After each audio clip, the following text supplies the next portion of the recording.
joking, it's people in Toronto. I'm from Toronto. Here's the thing. The thing about me is that I'm a large teenage boy in the body of a slim 30-year-old woman. You know, Doritos are my favorite breakfast food. I hate cleaning my room. I'm addicted to porn. They call me porn jobby. That's such a stupid joke. The joke is so stupid. Are you disappointed I'm on stage? What? I'm not what you're expecting, right? Like, I don't look like I would be good at comedy. I look like I have health insurance. I look like I saved for my retirement. Like, I can really like work some wonders with Excel. I know how I look. So yeah, I'm from Toronto.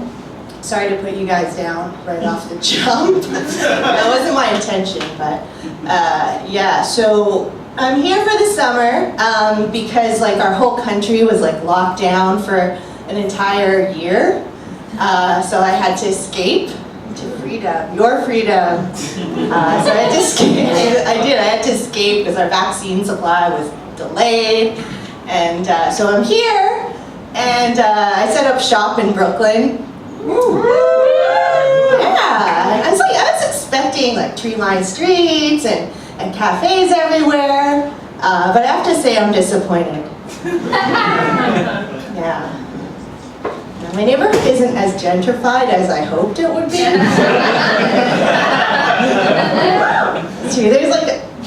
There's an optimal amount of gentrification, and it's like not quite there.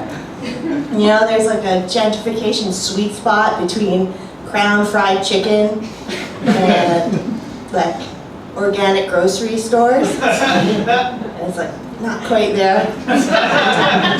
I've been doing these mics every night because I love comedy and that's what I'm here for. And you know, I feel like my neighborhood requires me to be tougher than I would like to be. Every night I walk home and I'm like, you know, prepared to be mugged. And, you know, I don't have a problem with being mugged in principle.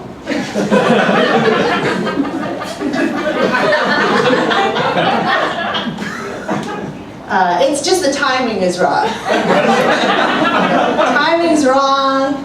It's paid a bunch of money to get here. I need to like save so that I can afford to be mugged right now. It's like I need to, you know, be able to replenish what I lose in the transaction. Yeah, and I do have to be. I feel like I have to be tougher in the neighborhood than I would normally be. I'm like, come home, you know, every night around 10:30, 11, and you know, I'm like stressing out while I'm on the J train. I'm like, all right, like, do I have my metro? Like, do I have my keys out? Do I have my, you know, like, okay, I'm gonna walk tough.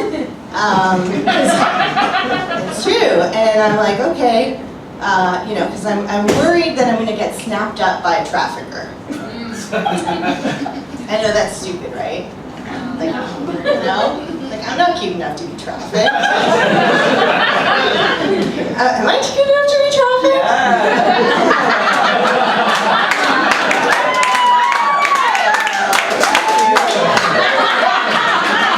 You guys are so nice. So nice. Can you imagine if you're like snapped up by a trafficker and they like shake you around a little bit and they're like, I don't know, we might lose money on this deal. And just like toss you back into the street. If a trafficker did choose to keep me,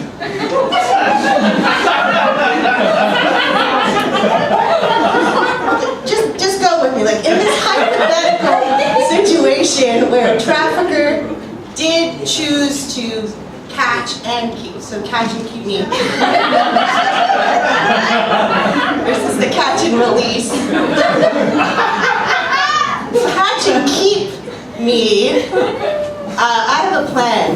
I would just keep nagging them until they let me go, I'd be like, why are your hours so bad? Why can't you get a weekend off? Why don't you live in a more gentrified neighborhood?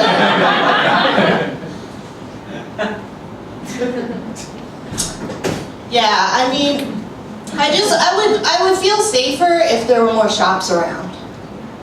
You know, like, I'm not racist or anything, but I would feel more comfortable if there were more white people around. You know, like, did anyone like sleep with a teddy bear when they were a kid? Yeah, no, like, you know, like a teddy bear, you sleep with them and like you feel safer. And then like slowly over time, they bring their friends and they start colonizing your bed.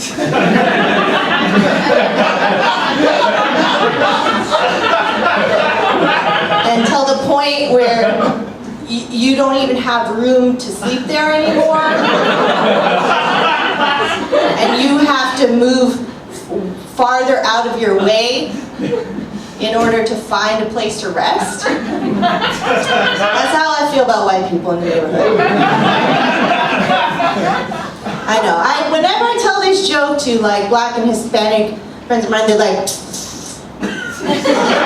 not everybody can afford to move, you know, and my point of view is everyone deserves to live in a perfectly gentrified neighborhood. Everybody, no one, it's 2021, no one should have to worry about whether or not they're cute enough to be trafficked.